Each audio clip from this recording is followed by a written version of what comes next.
ഇന്ന് നമുക്ക് ഓണ സ്പെഷ്യലായ കളിയടയ്ക്ക തയ്യാറാക്കിയാലോ. ഇത് പലരും തയ്യാറാക്കാൻ മടിക്കുന്നത് എണ്ണയിലിട്ട പൊട്ടിത്തെറിക്കും എന്ന് കരുതിയാണ്. നിങ്ങൾ ഈ രീതി ചെയ്യുവാണെങ്കിലല്ലേ ഇത് പൊട്ടിത്തെറിക്കത്തില്ല. പിന്നെ ഇത് നിങ്ങളുടെ നാട്ടിൽ ഏത് പേരിലാണ് അറിയപ്പെടുന്നതെന്നും കൂടി കമൻറ്റ് ചെയ്തേക്കണേ. അപ്പോൾ വീഡിയോ സേവ് ചെയ്ത് വെച്ചോളൂ. കളിയടയ്ക്കയ്ക്ക് വേണ്ടിയിട്ട് 2 കപ്പ് അരിപ്പൊടി എടുത്തിട്ടുണ്ട്. ഇത് അപ്പോൾ ഇടിയപ്പമൊക്കെ തയ്യാറാക്കുന്ന അരിപ്പൊടിയാണ്. പഴയ കാലങ്ങളിൽ പുഴുക്കലരി കുതിർത്ത് അമ്മിയിൽ അരച്ചിട്ടായിരുന്നു ഇത് തയ്യാറാക്കിയിരുന്നത്. ഇനി ഇതിലേക്ക് ആവശ്യത്തിന് ഉപ്പും കൂടി നമുക്ക് ചേർത്ത് കൊടുക്കാം. ഇനി ഇതിലേക്ക് കുറച്ച് ഓയിൽ ഒഴിച്ചിട്ട് ഈ പൊടിയും എണ്ണയും കൂടി നല്ലോണം ഒന്ന് തിരുമ്മി യോജിപ്പിക്കണം. പൊടി എടുക്കുമ്പോൾ തന്നെ ഇതുപോലെ ഉരുട്ടാൻ കിട്ടുന്ന പരുവത്തിൽ എണ്ണ ചേർത്ത് കൊടുക്കണേ.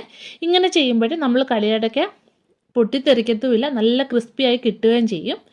ഇനി 1/2 കപ്പ് തേങ്ങയും 4 ചുവന്നുള്ളിയും 1 സ്പൂൺ ജീരകവും കൂടെ ചേർത്തിട്ടൊന്ന് ചതച്ചെടുക്കണം. ചമ്മന്തിയൊക്കെ അരയ്ക്കുന്ന പോലെ ഒരുപാട് അങ്ങ് അരച്ചെടുക്കരുത്, ചമ്മന്തിക്ക് അരയ്ക്കുന്ന പോലെ അരച്ചെടുക്കുക.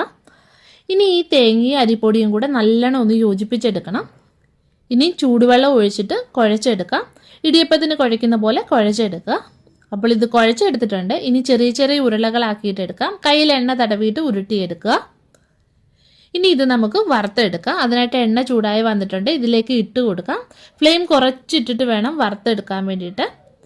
കൂട്ടി വെക്കരുത്, ഉൾവശം വേവത്തുമില്ല, അതുപോലെ തന്നെ നല്ല ക്രിസ്പി ആയിട്ട് കിട്ടത്തില്ല, തണുത്തു പോകും അത്. അതുകൊണ്ട് ചെറിയ ഫ്ലെയിമിലിട്ടിട്ട് ഇത് വറുത്ത് കോരുക.